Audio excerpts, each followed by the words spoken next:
예, 안녕하십니까. 저는 기계자동차공학과에 근무하고 있는 서태원이라고 합니다. 그 안동대학교 구성원 모든 분들께서 추석 연휴 행복하고 즐거운 명절을 보내시리라고 생각합니다. 추석 연휴를 끝내고 다시 교육 혁신이 우리의 미래다 라는 주제로 제1회 ANU 열린광장 교육혁신 콜로퀴움 3차 강연을 진행하도록 하겠습니다. 오늘의 강연자는 공지해드린 바와 같이 대학교육협의회 전 사무총장님이셨던 황홍규 사무총장님께서 대학의 변화와 혁신이라는 주제로 발표를 해주실 예정입니다. 오늘 황홍규 전 사무총장님에 대한 이력을 간략하게 소개해드리도록 하겠습니다. 황홍규 전 대학교육협의회 사무총장님께서는 참여정부 시절 대통령 비서실 교육비서관실 행정관으로 역임을 하셨고, 그리고 이제 2007년 8월부터 2008년 3월까지 국가균형발전위원회 지역혁신 국장님을 역임하셨으며 2006년 7월과 2007년 7월까지 미국 조지 워싱턴 대학의 토빙 연구원으로 가 계셨었고요.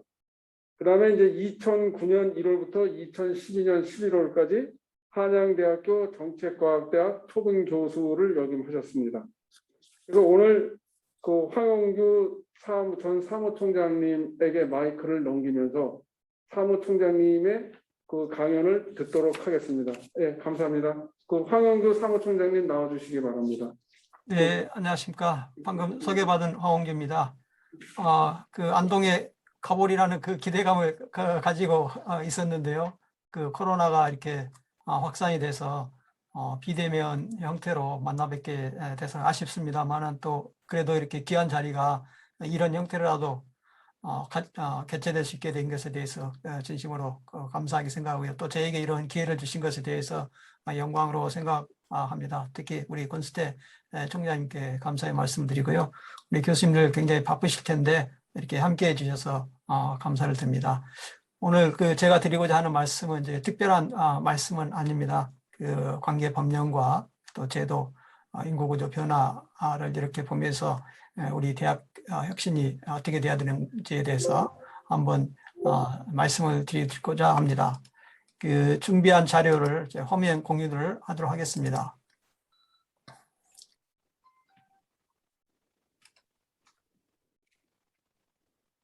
네, 제목은 대학의 변화와 혁신입니다. 현재와 미래를 한번 살펴보시면 자료에서 보시는 것처럼 우리나라 이제 인구 구조인데요.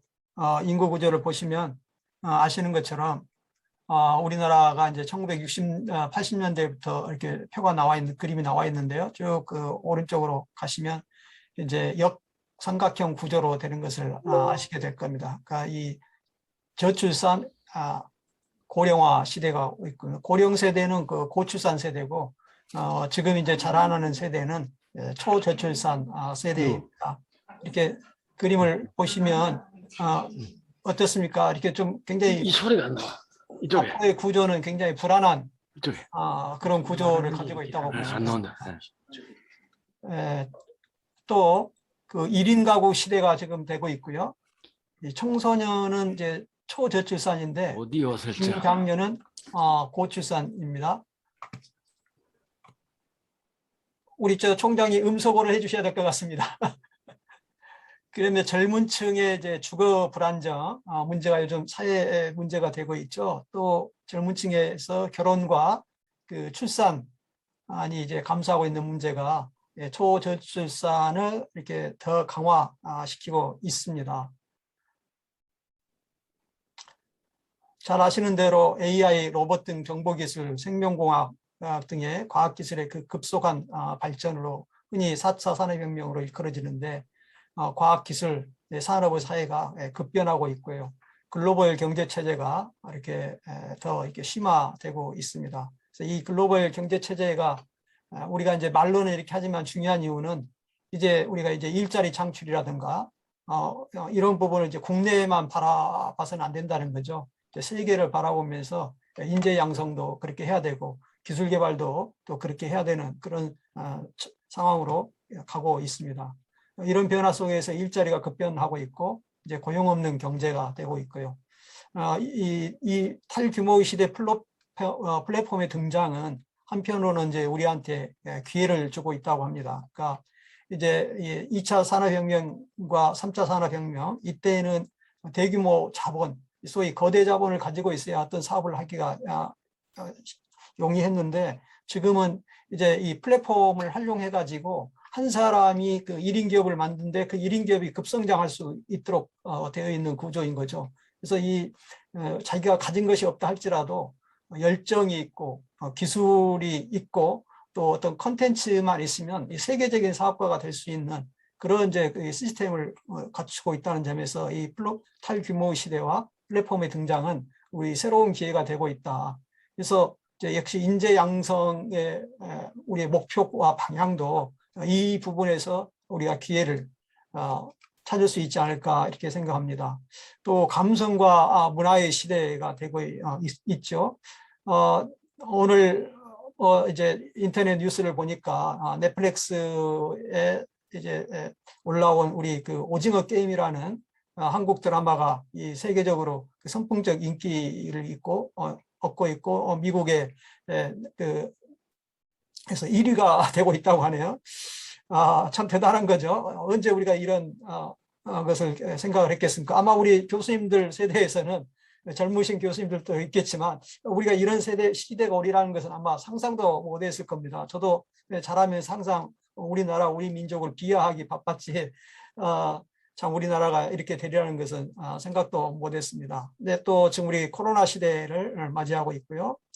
이 중국이 코로나로 인해서 지금 세계 경제가 여러 가지 주춤하고 있고 또 중국도 주춤하고 있는 측면이 있지만은 이제 중국의 성장은 어찌됐든 꾸준히 되어가고 있고 이 중국의 성장이 우리 대한민국 고등교육에 있어서 의미 있게 살펴볼 부분은 한국의 이제 중국 유학생들이 이제 늘어나고 있다는 거죠. 이렇게 2015년, 16년을 기점으로 해가지고 미국으로 유학 가는 한국 학생보다 중국으로 유학 가는 학생들이 더 늘어났습니다. 근데 중국은 우리 바로 옆에 있지 않습니까? 중국에서 한국으로 오는 유학생들도 많지만 한국에서 이제 중국으로 유학 가는 학생들도 많고 아마 이제 코로나가 진정이 되고 또 경제가 좀 정상화가 된다면 이 어떤 이제 현상이 나타날지 우리한테는 상당한 이게 조정이라고 볼 수 있을 것 같습니다.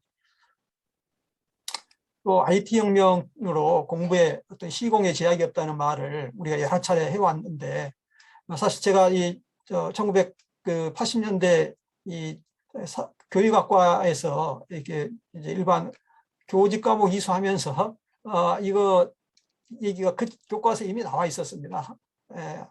근데 지금 코로나를 맞이해서 이게 굉장히 일반화되고 있고 교육부의 관련 규제도 이렇게 풀어지고 있습니다. 또 이걸 계기로 해가지고 국가 간의 학위 인정 체제가 이제 출범이 되고 온라인에 대한 국제적인 인정 기류가 형성되어 있습니다. 아직까지는 실정법상 이런 문제가 있습니다. 이제 우리가 외국 대학의 학위를 취득했다. 그러면 우리의 몸도 외국에 가 있어야 됩니다. 그래서 미국 대학 학위를 한국에서 내 몸이 있으면서 취득하는 것은 그 나라에서는 이제 미국에서는 인정해 줄 수 있지만 우리 국내법상은 학위 인정이 안 됩니다. 다른 나라들도 상호주의에서 대부분 이렇게 하고 있는데 이제 이 부분이 이제 그 경계가 허물어질 가능성이 있는 것 같습니다. 또 능력사회의 도래입니다. 저희들이 정보화 사회, 글로벌화, 또 저출산, 평준화 세대의 주류 세력화 등으로 학벌주의 영향력은 크게 줄었다고 생각을 합니다. 여전히 이제 소위 명문대학에 진학하기 위한 이런 경쟁이 치열하게 있지만 과거에 비추어서는 이런 학력주의, 학벌주의 영향력은 크게 줄어들었습니다. 특히 이제 저도 지방에서 평준화로 고등학교를 진학한 그 네 번째 해에 되는 세대인데요. 아무래도 이제 평준화 세대들과 이 선발 세대들의 차이점은 평준화 세대들은 이제 친구들이 다양하게 있기 때문에 이 학벌이나 학력 가지고 그 사람들을 좀 평가하는 이런 경향은 좀 줄어든다고 볼 수가 있겠습니다. 그러다 이제 그런 상황 속에서 이렇게 이제 정보화 글로벌화 이런 것들은 진짜 실력과 진짜 능력이 인정받는 사회가 되고 있습니다. 물론 이제 뭐 의대, 뭐 약대, 한의대, 치대 뭐해서 이제 안정성이 있고 뭐 노후 걱정 안 해도 되는 이 전문 직종에 대한 그 희망 때문에 그런 의료 계통으로 이제 진학하는 학생들이 많고 그것 때문에 이제 대학을 뭐 가고자 하는 학생들이 있지만 이제 그 대학의 특정 학과에서의 공부가 이렇게 전문직 취득에 직접적 관련성이 없는 학과들의 경우에는 상당한 도전에 이렇게 직면할 수밖에 없다 이렇게 보여집니다. 그래서 이제 형식적으로 드러난 학벌주의보다는 개개인의 능력과 역량이 중요한 그런 시대가 이미 와 있지만 더 앞으로 빠르게 올 것으로 생각이 됩니다. 뭐 이런 것들은 다 우리 대학의 도전이 아닐까 이렇게 생각이 되어집니다. 우리 그 고등교육 구조에 대해서 교수님들께서도 잘 아시겠지만 우리가 이제 좀 피상적으로 알고 계신 것 같아요. 이 고등교육 구조를 보시면 우리 한국의 고등교육 구조는 그 만민 고등교육 체제입니다. 만민 고등교육 체제. 그러니까 보편화된 고등교육이고요. 우리나라 2020년 기준으로 해서 대학과 전문대학 진학률이 72.5%입니다. 뭐 OECD 국가에서 아마 최고 수준으로 이렇게 통계가 나오고 있는데요. 일본의 대학 진학률은 우리나라보다 높지 않다라고 하는데 제가 대교 사무총장을 하면서 그 일본의 그 사립대학에 대한 자료를 우리 고등교육 연구소로 하여금 좀 조사 분석하도록 했더니 이게 일본의 그 고등교육 진학률이 우리나라보다 낮지가 않더라고요. 일본이 학사과정 진학률이 53.7%였습니다. 학사과정 진학률. 그리고 단기대학과 단기대학 졸업 학력이 인정되는 전문학교를 포함했을 때 이 87.2%였습니다.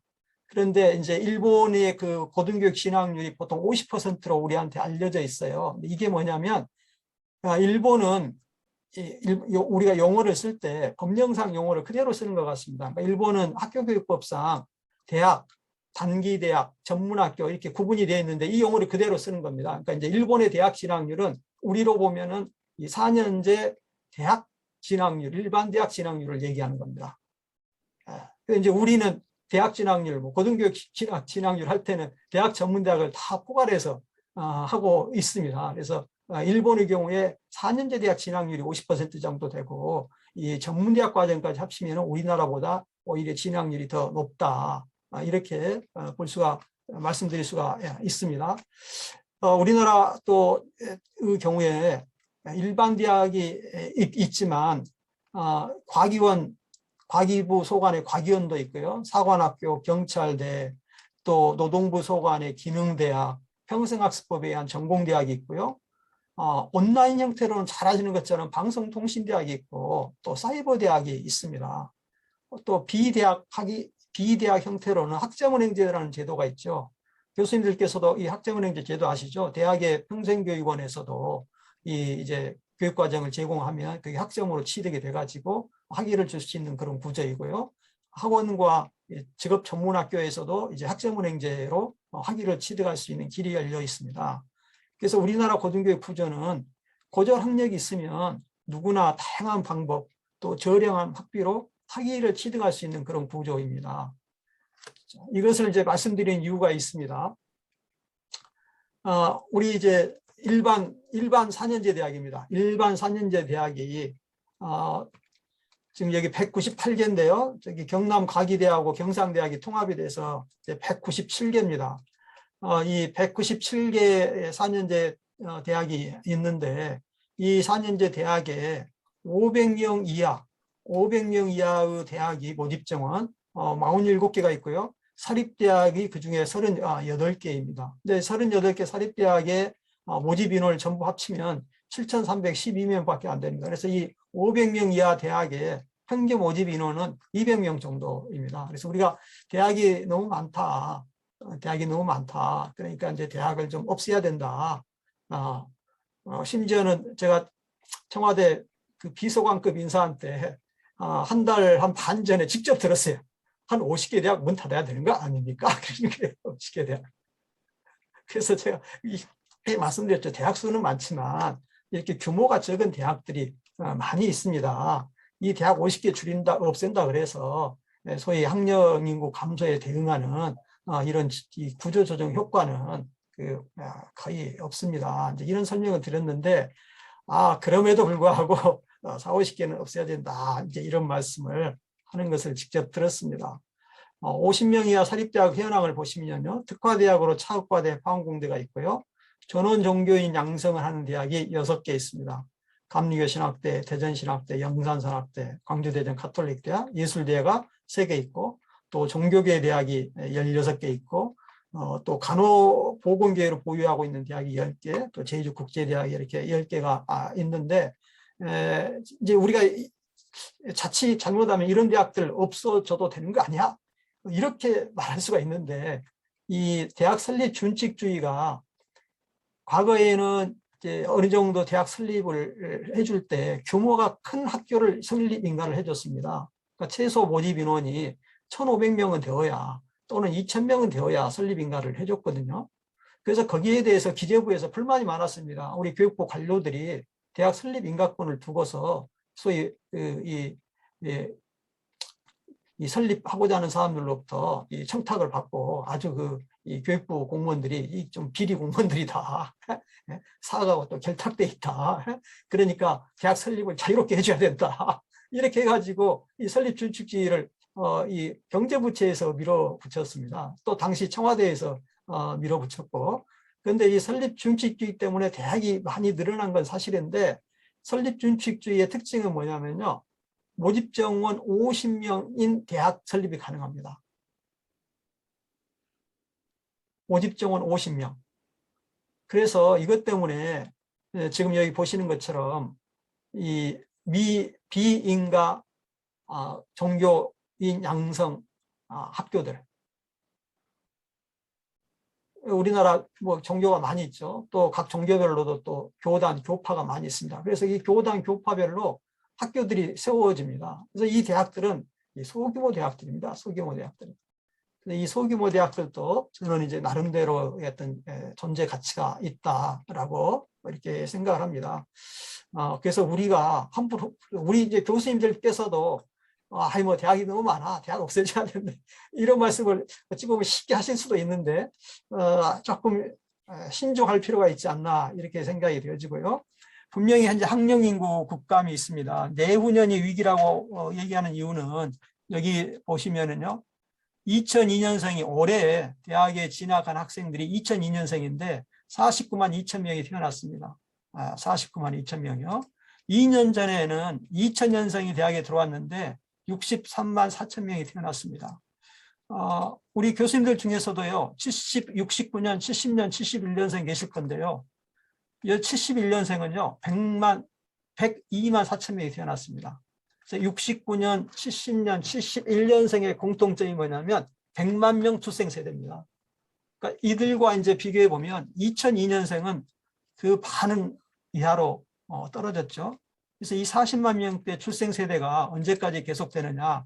2016년생까지 4만 6천 명이고요.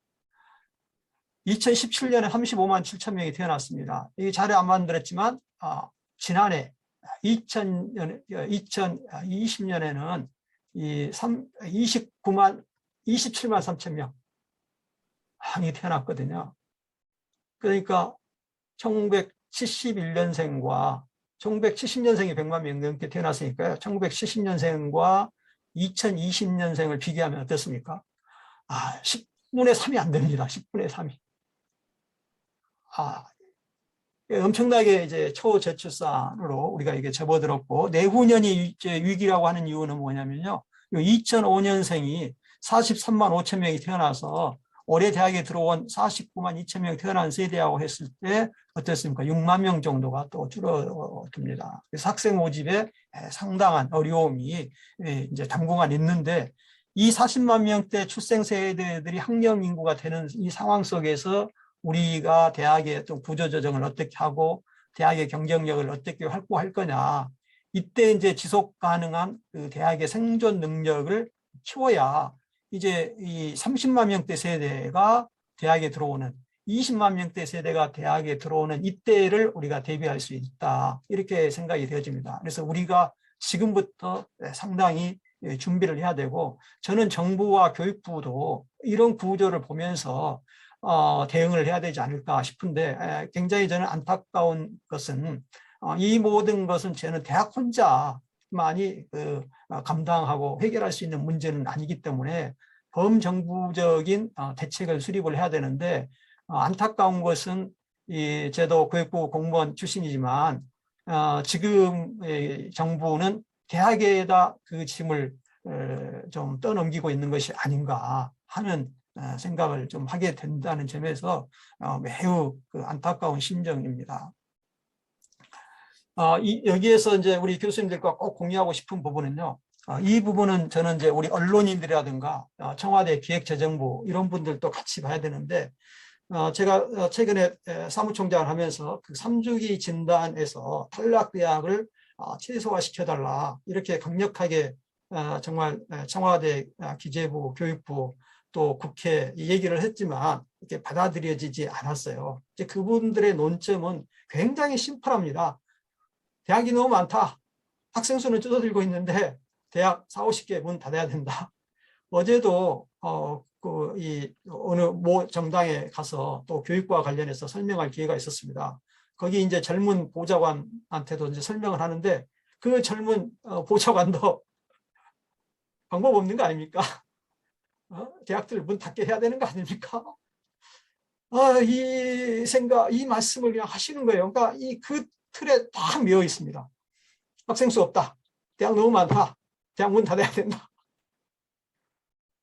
그래서 제가 이제 드린 말씀이 왜 일반 대학만 가지고 그러십니까? 아까 설명드렸지 않습니까? 이 사이버 대학, 방송통신대, 학점은행제 이미 공급은 초과 공급 상태입니다. 이미. 그건 최근의 일이 아니고 김영삼 대통령 시절에 5.3일 교육개혁을 하면서 이미 고등교육 공급은 만민 고등교육 체제로 이미 만들어놨습니다. 그래서 이 공급과 수요를 맞춘다고 하는 것은 좀 시대착오적이다. 이미 정부가 20년 전에 열린 만민 고등교육 체제를 만들어 두고서 이제 대학에다가 모든 부담을 떠넘기고 특히 이제 지역의 이 정주성을 튼튼하게 가지고 있는 그 일반 대학에 그 책임을 떠넘기는 것은 이거는 안 된다. 이런 문제 제기를 하는데 그건 그거고요. 어쨌든 대학 너무 많잖아요. 학생 없잖아요. 줄여야죠. 자 그러면 이런 사고는 어떤 사고일까요? 결국은 대학을 여전히 엘리트주의적 관점에서 바라보고 있다는 겁니다. 엘리트주의적 관점에서. 초저출산을 얘기하는데 초저출산을 얘기하면서 여전히 대학을 너무 많이 간다. 이 얘기를 계속해요.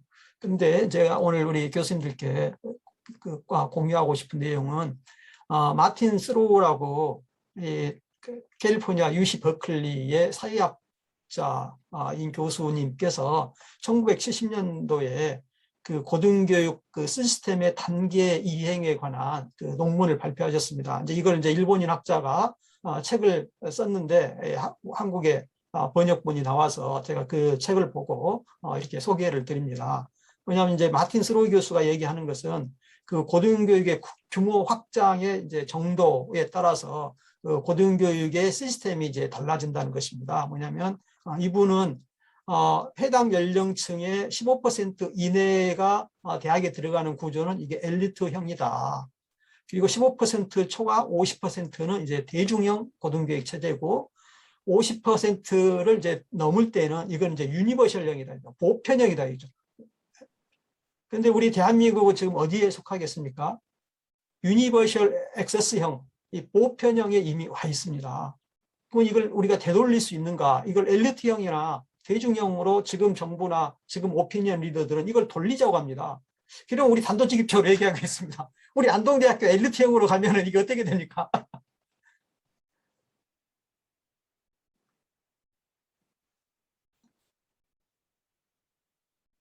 엘리트형으로 가자고 한다면 정말 지금 대학에 3분의 2 정도 문 닫아야 돼요. 지금 대학의 3분의 2 정도가.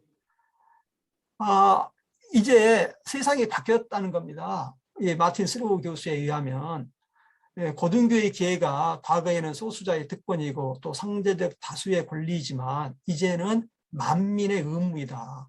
또 만민의 권리이다. 이렇게 마틴 스루우 교수는 얘기를 하고 있고요. 또 대학 진학의 요건이 엘리트형에서는 제약적이었다 이거죠. 그러나 유니버설 액세스형에서는 개인의 선택 의사, 마음만 먹으면 이제 누구든지 대학 가는 세상이 됐다는 겁니다. 우리 대한민국이 이러하고 일본이 그러하고 미국도 제도적으로는 다 열려 있습니다. 그런데 이제 미국 경우에 잘 아시는 것처럼 히스패닉이나 흑인들 또 백인 이제 하류계층 이분들이 교육 의지가 낮아요. 그래서 제가 캘리포니아 주정부의 그 고등교육에 관한 자료들을 좀 보았는데 어쨌든 캘리포니아 주정부는 어떻게 하면은 젊은 친구들이 대학을 많이 진학하게 할까? 또 대학에 진학해서 이제 중도 탈락하지 않고 졸업하게 할까? 그게 캘리포니아에서 고등교육을 연구하는 사람들의 또 고등교육 정책을 담당하는 사람들의 고민이라고 하는 것을 몇 자료를 통해서 볼 수가 있었습니다. 진학이나 취약의 패턴들이 어떻습니까? 엘리트형에서는 고저로 바로 진학을 하지만 이제 이 보편형 단계에서 고등교육 체제에서는 성인들도 들어오고 근로청소년도 또 들어오고 직업 경험했던 사람들이 학교를 다시 입학하고 이런 구조라는 것입니다. 또 학생 선발의 원리가 뭐입니까? 과거에 이제 선발 시험 형태가 아니라 만민을 위한 교육 보장이기 때문에 이제 소위 우리로 보면 고등학교 졸업 학력만 있으면 이제 대학에 들어올 수 있는 구조인 것이죠. 그런데 우리 경우에 지금 일반 오프라인 대학의 경우에는 여전히 이 지금 고졸 후 바로 진학하는 체제 하에서 어떤 이 중등교육 성적이나 어떤 선발성을 가지고서 학생들을 뽑으려고 하는 또 뽑도록 하는 그런 이제 흐름이 계속되고 있죠. 교육과정도 엘리트형에서는 고도로 경직화되어 있지만 유니버셜 액세스형에서는 비구조적이고 단계적 학습 방식이 이제 붕괴되고 고등교육의 목적과 기능도 이제 엘리트 양성이라고 하는 측면에서 벗어나서 어쨌든 이 산업사회를 살아갈 그런 이제 사람들을 산업사회를 살아갈 수 있도록 그 능력을 키우게 한다. 넓은 경험을 제공해 준다. 뭐 이런 얘기이고요. 또 교육 방식도 지금 우리 이렇게 하고 있지 않습니까? 통신, TV, 컴퓨터 등을 활용해서 이제 다양한 형태로 교육이 제공되고 교육기관의 고등교육기관의 특색 엘리트형에서는 어떻습니까? 동질한 학문 공동체 성격이 있죠. 대중형에서는 이제 동질성보다는 조금 더 다양해지고 이 보통형에서는 이 극도의 다양성 이 공통의 일정 수준이라는 것이 상실되고 기준이라는 것과 같은 생각은 이제 의문시되는 그런 구조인데 우리 지금 대한민국의 고등교육 체제가 이러하다고 볼 수가 있겠습니다. 규모와 공동체성에서 봤을 때 엘리트형은 소규모이고 상대적으로 또 공통의 학문 공동체를 수립하고 있는데 유니버셜 액세스형에서는 학생 수가 무제한적이고 학문의 공동의 어떤 학문 공동체 의식은 이제 소멸될 수밖에 없는 그런 구조이고요. 대학과 사회의 경계도 무너져 있고 또 대학 내부의 운영 형태도 과거에는 이제 소위 원로 교수들에 의한 그 과도적 운영 체제였다면 이제 대학 내 합의마저도 붕괴되고 학교 밖에 있는 사람들이 이제 대학에 대해서 관심을 갖고 참여하는 그런 구조로 가고 있는데 지금 일본과 미국이 이러한 구조고 독일과 영국도 이런 체제로 이렇게 바뀌어져 있습니다. 이제 이 자료를 둔 이유는 우리 안동대학교 교수님들께서도 그러실 거고요. 많은 대학 교수님들이 이제 과거에 입학했던 학생들의 수준과 지금에 입학한 학생들의 수준의 차이가 크다 보니까 여기서 적지 않은 혼란을 겪고 계셔요. 그러면서 이제 자꾸 이제 과거 생각을 하신다는 거죠. 과거 생각을. 그러다 보니까 어떻습니까? 이제 학생들과 교수님들 간에 적지 않은 갭이 생기는 거죠.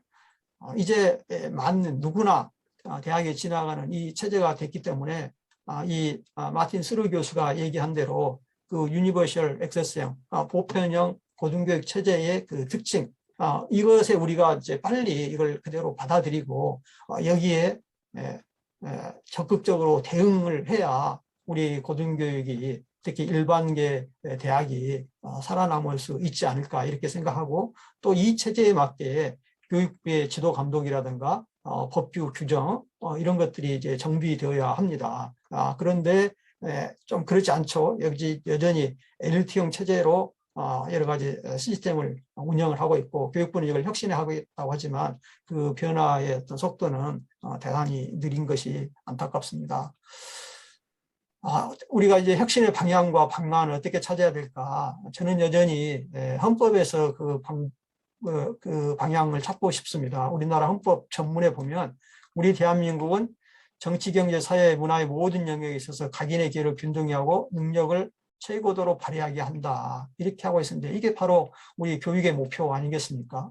우리 교육자들이 해야 될 일이 바로 이거라고 저는 이제 생각을 합니다. 학생들 개개인에게 어쨌든 우리 교육을 통해서 기회를 균등히 주고 학생들의 능력을 최고도로 발휘하게 할 수 있도록 우리가 그 역할과 책임을 다해야 된다 이렇게 생각이 되어지고요.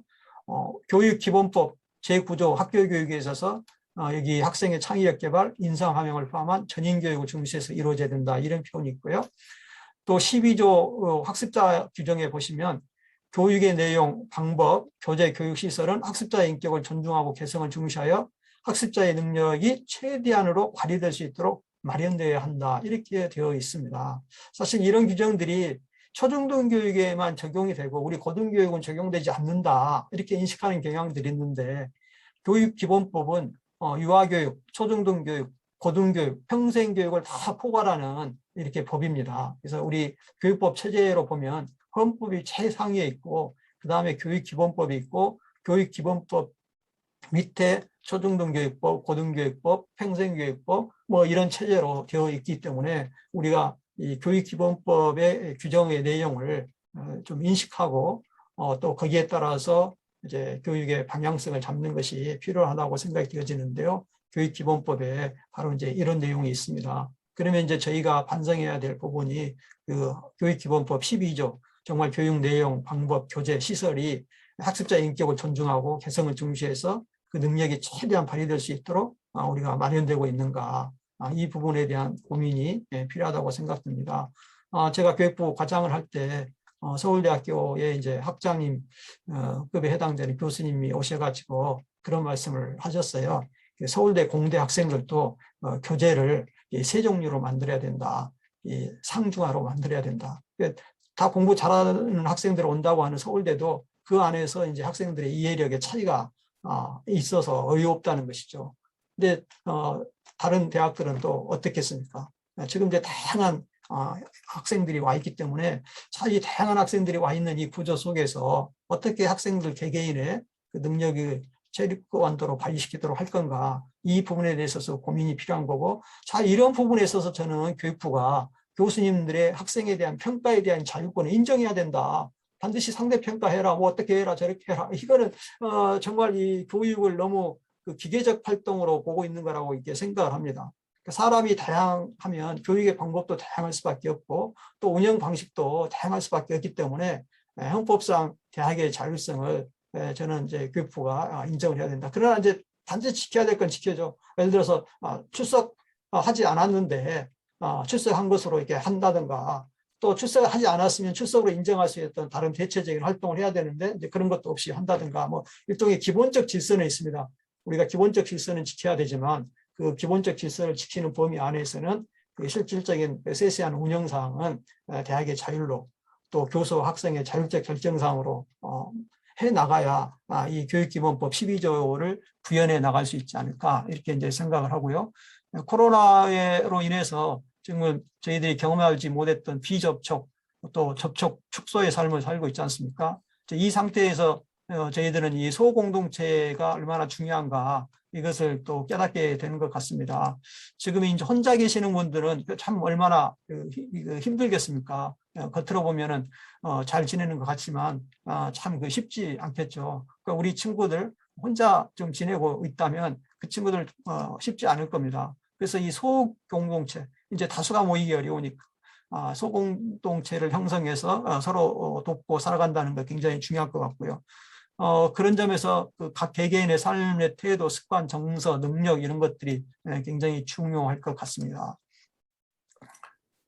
코로나로 인해서 교육의 변화가 빨리 오고 있는데 이 비대면 수업이 정말 일상화 되게 됐고 우리 일반 대학에서도 이제 사이버 대학처럼 그 운영하는 체제가 되고 있고요.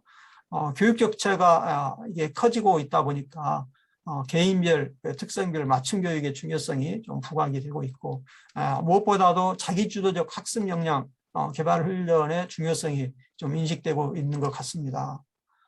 그래서 이 코로나 시대에 또 이 초저출산 고령화 시대에 4차 산업혁명 시대에 우리 대학은 어떤 것을 지향해야 되는가 많이들 들어보셨을 겁니다. 학생 개개인의 실질적 성장을 이끌어내는 대학이 되어야 된다. 무엇보다도 자기주도적 학습 역량을 키우는 것이 굉장히 중요하다고 생각이 되고요. 또 자존감, 정체성, 이 정서적 안정을 위해서 예체능과 인문학 교육이 굉장히 중요할 것 같습니다. 그러니까 학생들이 혼자 있는 시간을 잘 보내야 되는 것이죠. 그러면 항상 뭐 공부만 하고 뭐 그럴 수는 없지 않습니까? 그러면 이제 좀 쉬는 시간에 뭘 할 거냐. 자기의 정서를 함양시키고 또 자기의 어떤 다른 어떤 특기적성, 취미생활, 건강한 취미생활을 이렇게 습관화 들이도록 하는 것, 이게 대단히 중요한 것 같고요. 또 독립성과 사회성, 공동체성, 성실 책임감, 도전 정신에 대한 훈육도 필요한 것 같습니다. 그래서 우리가 코로나로 인해서 참 이게 어려움이 있는데 우리 학교 교육이 학생들에게 어떤 경험을 줘야 될까?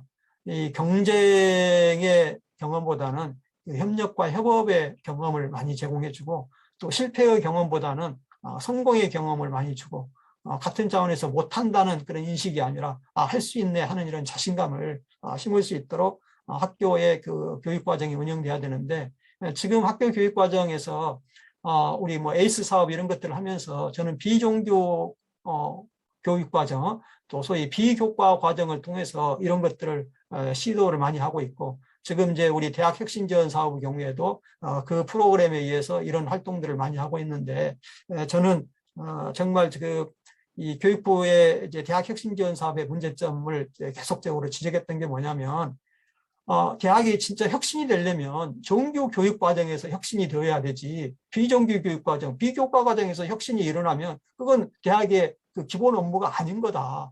그 기본 업무는 큰 변화가 없이 왜 그 기본 업무가 아닌 부가적 업무에서 변화를 시도하려고 하느냐. 이런 문제 제기를 하고 있습니다. 그래서 이제 정규 교육 과정의 운영 방식이 좀 달라져야 되는가. 그 정규 교육 과정의 운영에서 이런 경험들을 학생들이 축적할 수 있도록 해주는 것이 대단히 중요하고요. 그런 점에서 보면 이제 어떻게 해야 될까? 저는 이제 우리 학생들이 아르바이트도 하고 여러저런 활동을 하지만 공부에 더 전념할 수 있도록 해야 되지 않을까 이렇게 생각을 합니다. 그래서 일종의 이제 예습 복습을 충실히 하는 학생들, 예습이 잘 이루어지고 복습이 잘 이루어져서 정규 수업 시간 중에는 이런 활동들을 하는 거죠. 협력과 협업의 활동을 하고 뭔가 도전해보고 시도해보고 그걸 학생들 앞에서 친구들 앞에서 발표해보고 뭐 이런 것들을 좀 많이 하고 또 교수님들은 거기에 대해서 코치를 하고 이렇게 되어야 되지 않을까 이렇게 생각합니다. 물론 교과별로 특성이 있겠지만 저는 이런 것들을 함께 해나가야 된다고 생각이 되어지고요. 그 방법론에 있어서는 이제 아날로그적 비율을 뛰어넘어서 디지털적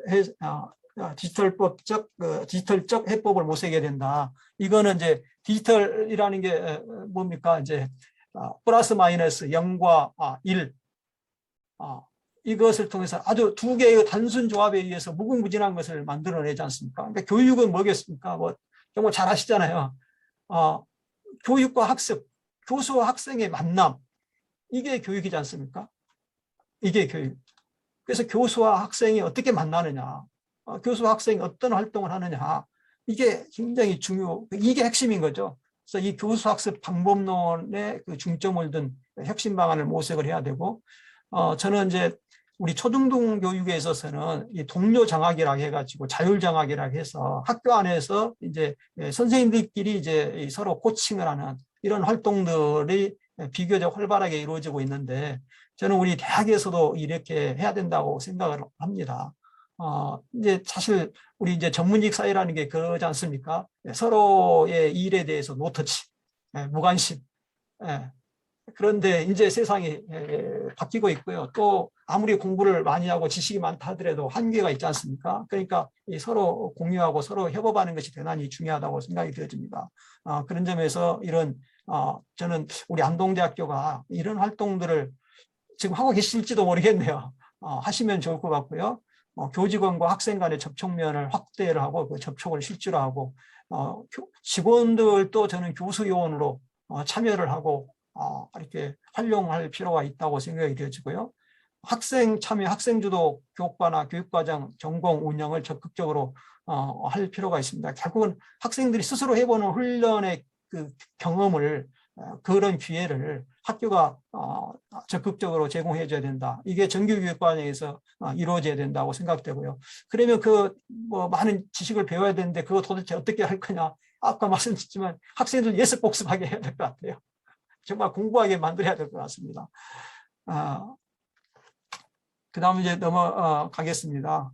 여기 마지막에 가상학과, 복수전공, 부전공, 다전공, 또 비교육과 과학도 완전히 뭐 무시할 수는 없겠죠. 부족한 부분을 또 보완해야 되니까 온라인 교육을 통해서 외국어, IT, 요즘 뭐 AI, 뭐 코딩 뭐 이런 얘기들이 많이 나오는데 지금 그 산업 사회에서 또 우리 사회가 요구하는 인재 양성을 독립된 모집단이 독립된 학과를 통해서 양성하려고 하는 것은 저는 적절한 정급 방법이 못 된다.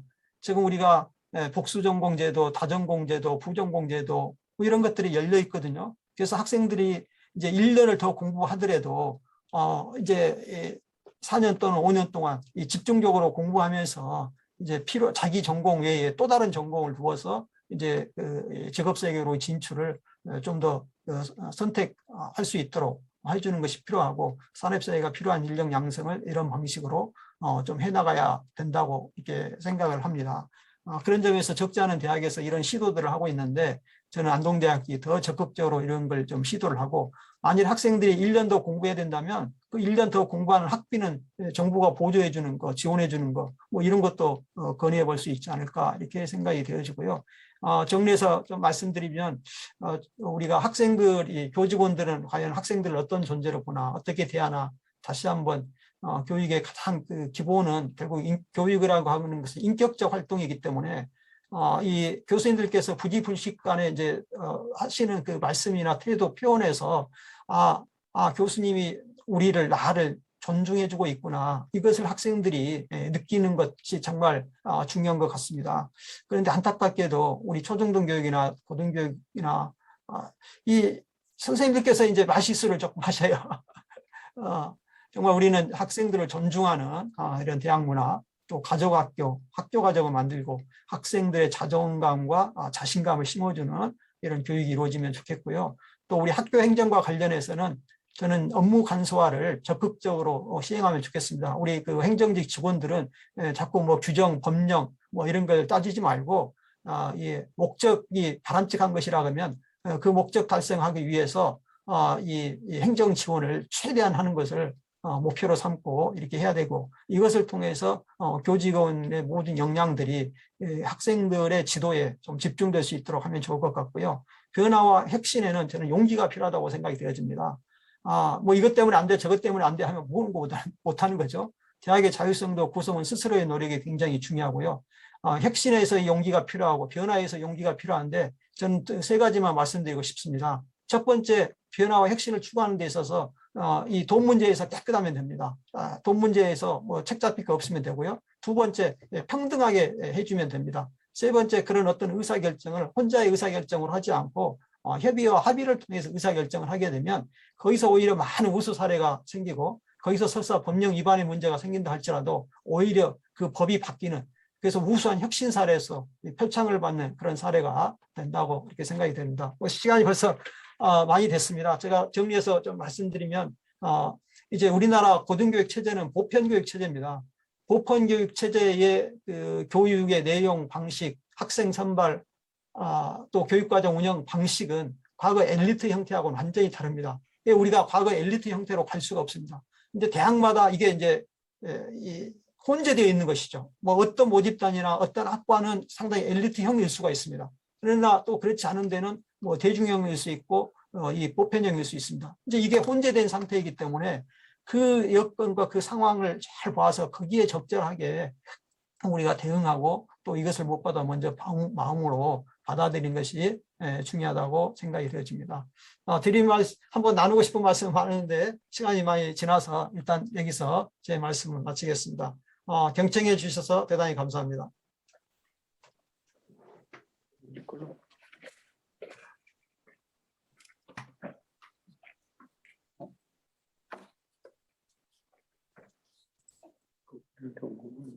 공통지 말씀하십니다. 예, 황 전 사무총장님 훌륭한 강연 감사드립니다. 오늘 황 사무총장님의 이제 강연 내용은 법적 토대 위에서의 우리나라 교육의 이제 기본 목표를 잘 말씀해 주셨고요. 앞으로 대학이 지향해야 할 교육 목표, 과정의 혁신을 통해서 어떤 이제 방법론들에 대해서 이제 잘 정리를 해주셨다고 생각을 합니다. 네, 더 강연 감사드리면서요. 혹시 들으시면서 궁금한 거나 아니면 질문 사항이 있으시면은 질문을 해 주셨으면 좋겠습니다. 한두 가지 저희가 질문을 받는 걸로 하겠습니다. 혹시 질문 있으신 분 있으면은 질문해 주시면 감사하겠습니다.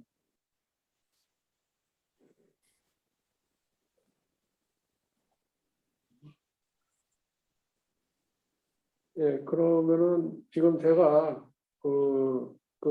사무총장님한테 궁금한 점이 하나 있어서 제가 먼저 질문을 하나 드려보도록 하겠습니다. 아까 이제 발표하신 자료 중에 마틴 트로 교수가 교육의 이제 단계가 엘리트형에서 대중형으로 그다음에 이제 이 보편형으로다가 이제 발전되고 지금이 현재가 이제 우리나라도 전 세계가 다 교육 형태가 보편형인데 말씀하시는 중에 이제 지금 우리나라 학령 인구가 줄어들면서 이 정치권에 있는 분들이 대학이 지금 너무 많은데 이 대학들을 뭐 40, 50개 이상은 줄여야 되지 않느냐 하는 이제 말씀들을 하신다고 하는데 그럼 이제 이거는 지금 앞으로 미래 세대는 유니버설 보편형으로 가는 방향이 맞는데 다시 또 이제 대학을 막 줄이다 보면은 거꾸로 가게 되는 경향이 있을 수도 있는데 이게 시대에 역행하는 거는 아닌지 그리고 이제 이런 것들을 우리가 할 수 있는 우리가 이제 할 수 있는 역량이 되지 않기 때문에 정치권에 있는 사람들이 이제 이 생각을 바뀌어야 할 텐데 그런 거를 하기 위해서는 어떤 방법이 좋을지 한번 좀 사무총장님 견해를 한번 듣고 싶습니다. 예, 굉장히 중요한 말씀을 해주셨는데요. 정말 굉장히 저 개인적으로도 굉장히 답답함을 느낍니다. 어제도 제가 이제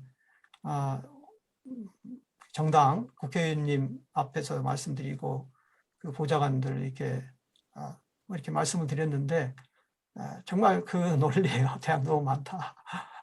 대학 40-50개는 없어져야 된다. 청와대 비서관 인사한테 직접 들었습니다. 제가 이 지역대학의 문제, 지역대학의 가치를 설명을 했거든요. 한 20분에 걸쳐서 설명을 했는데 그 얘기 딱 듣고 나서도 40-50개 없어져야 된다. 근데 이건 교육부가 원죄가 있어요. 12만 명 줄어드니까 모집 정원 3,000명인 대학 기준으로 했을 때 딱 40개잖아요. 모집 정원 3,000명인 대학 40개 문 닫아야 된다. 이거 어느 분이 실장할 때 보도자료 내놨어요. 그게 딱 각인이 되어 있습니다. 그런데 이제 미국이 뭐 교수님들 잘 아시겠지만 미국이 이제 유럽, 영국, 프랑스의 식민지였지 않습니까? 그런데 왜 1차 세계대전, 2차 세계대전을 거치면서 세계를 선도하는 대학이 됐겠습니까? 제가 조지 워싱턴 대학에 이제 비트잉 스칼라로 1년 공부하면서 미국 교육부 홈페이지를 들어갔는데요. 2006년, 7년에 있었습니다. 거기 미국 교육부 홈페이지에 딱 이렇게 되어 있어요. 노골적입니다. 21세기에도 여전히 우리 미국이 세계를 주도하는 1등 국가가 되기 위해서 우리 교육은 이러이러해야 된다. 1등 국가가 되기 위해서 세계를 이끌어가는 1위 국가, 퍼스트가 되기 위해서 굉장히 노골적이죠. 아무리 그런 목표가 있다 하더라도 어떻게 국가 공식 홈페이지에다가 그런 표현을 이렇게 합니까? 근데 이제 미국이 1등 국가가 됐지 않습니까? 된 데는 저는 고등교육 개방 정책 때문이라고 봅니다. 유럽의 경우에는 고등교육이 개방되어 있지 않습니다. 근데 유럽은 신분사회이고 미국은 고등교육이 개방되고 또 석사학위, 박사학위 취득이 유럽보다는 훨씬 자유롭다 보니까 거기에 이제 공부하신 분들이 훨씬 자유롭게 공부하는 거죠. 빨리 이제 학위를 취득했다고 하는 것은 어떤 학문적 성취라기보다는 연구 방법론에 있어서 이제 독과적인 연구 능력을 갖추었다라는 어떤 이제 그런 인증으로 학위의 개념을 인정을 두니까 이제 일단 석사, 박사학위를 취득하고 나서는 정말 자유롭게 본인이 연구하고 싶은 것을 연구하고 또 정부나 비정부 부문에서 거기에 대한 연구 지원들이 다양하게 이루어지고 있는데 미국은 이 열린 고등교육 체제 이것이 미국의 학문 세계 또 공부하고자 하는 사람들이 언제나 이렇게 가서 공부할 수 있도록 그런 길을 열어놨다. 이제 우리나라가 이렇게 왔습니다. 그러면 저는 이제 우리나라 정부가 해야 될 일은 대학 구조조정이 목적이 아니라 어찌됐든 이왕 공부하는 거 어쨌든 학생들이 공부하고 교수님들이 많이 있는데 교수님들의 교육 연구 또 학생들의 학습을 어떻게 하면 더 잘할 수 있도록 할 건가 소위 질적 제고를 어떻게 할 거냐로 접근을 해야지 그저 우리가 이제 저렴한 교육의 기회만 널리 확정됐는데 그 질이 낮아서는 안 되지 않겠느냐. 그래서 고등교육 질 제고 정책으로 가야 되고요. 이것을 이제 교수님 이 정치권이나 교육부에 설득하려면 말씀드리고 싶은 게 저는 그거예요. 정말 안동대학교에서 또 정말 우수한 사례들이 많이 좀 소개해 주고요. 정말 우리가 이런 학생들을 이렇게 훌륭하게 키워내고 있다고 하는 것을 지역사회와 국가에 널리 알리는 것이 정말 중요한 것 같아요. 많은 대학들이 정말 훌륭한 역할들을 하고 계시는데 그 역할들이 잘 안 알려져 있습니다. 잘 안 알려져 있어요. 그래서 이 중앙언론 이분들 모셔가지고 안동대학교의 프로그램도 좀 소개해 주시고요. 이런 역할들이 필요하고 특히 이제 저는 안동대학과 관련해서는 그 안동 지역의 그 문화 학술 전통이 있지 않습니까? 태계 유양 선생의 그런 학문적 업적과 그 역사가 있는데 이것을 더 특화시킬 필요가 있다. 그래서 안동대학교는 이제 학생 중심의 교육 운영도 있겠지만 어차피 학생 수는 줄어들기 때문에 연구 중심의 대학 운영, 일본의 경우에는 이제 연구과 이런 것이 있어가지고 거기에서도 교육과정 운영하거든요. 그래서 어떤 분야는 학생 수는 적고 교수는 더 많은 이런 학과나 이것도 저는 운영할 수 있다. 그거를 이제 교육부가 인정해 줘야 된다. 그래서 우리가 이 표현이 있지 않습니까? 가장 지역적인 것이 가장 세계적인 것이다. 이런 게 있는데 우리 각 지역 대학들, 각 대학이 가지고 있는 자기들의 장점이 있다고 생각합니다. 이 장점을 어떻게 참 살려나갈 거냐. 또 이 부분에 있어서는 우리 교수님들께서 좀 양보할 건 양보해서 밀어줄 모집 단위는 좀 밀어주실 필요가 있어요.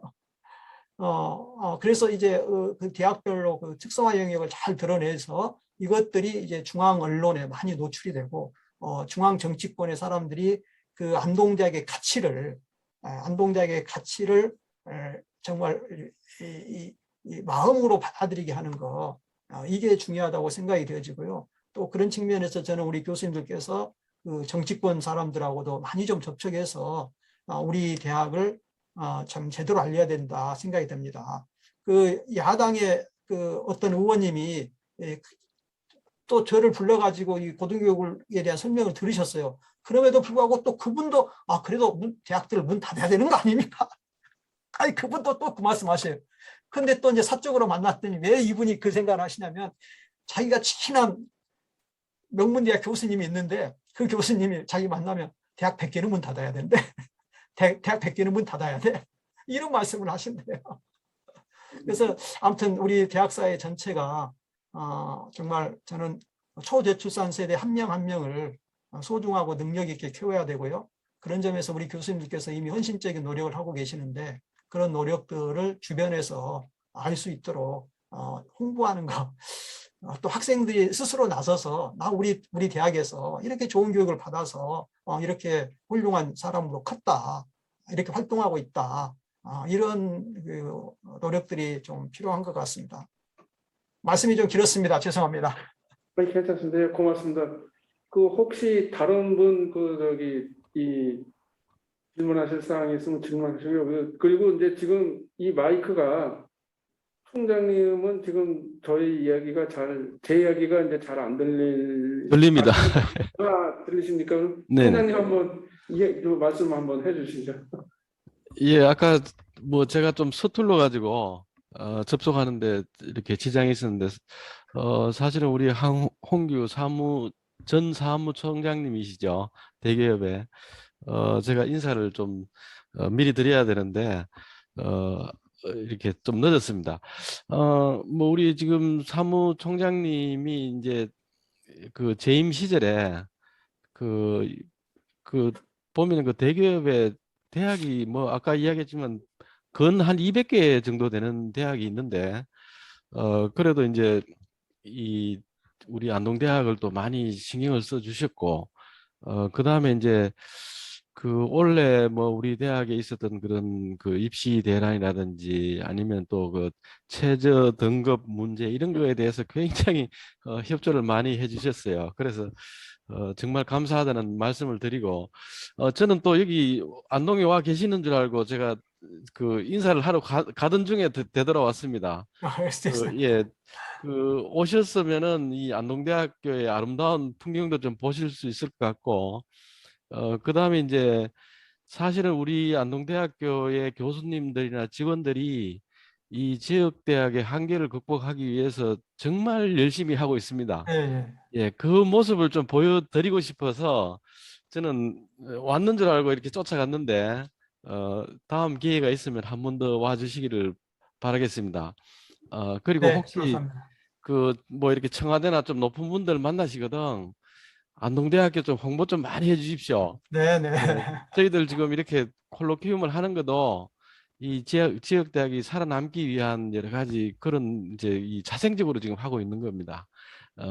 부탁드리겠습니다. 감사합니다. 네, 네, 감사합니다. 네. 네, 고맙습니다, 총장님. 그리고 이제 오늘 그 질문이 더 이상 없으면은 이걸로 끝내려고 하는데 혹시 질문 있으신 분 있으면 질문하시고 아니면은 끝내도록 하겠습니다. 네. 그러면 오늘 시간 내주셔가지고 뭐 아쉬운 마음은 있지만은 코로나 때문에 안동에 오시지를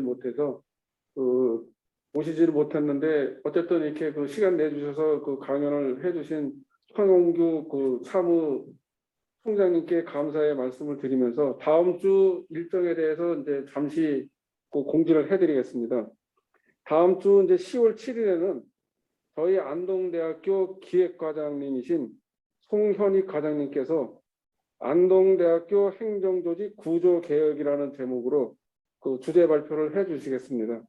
그럼 다음 주에도 많은 참여와 관심을 부탁드리며 다음 주 다시 뵐 때까지 건승하시기를 바라겠습니다. 네, 감사합니다. 오늘 강연은 이것으로 마치도록 하겠습니다. 네, 네, 감사합니다. 감사합니다. 네, 건승을 기원합니다. 네. 감사합니다.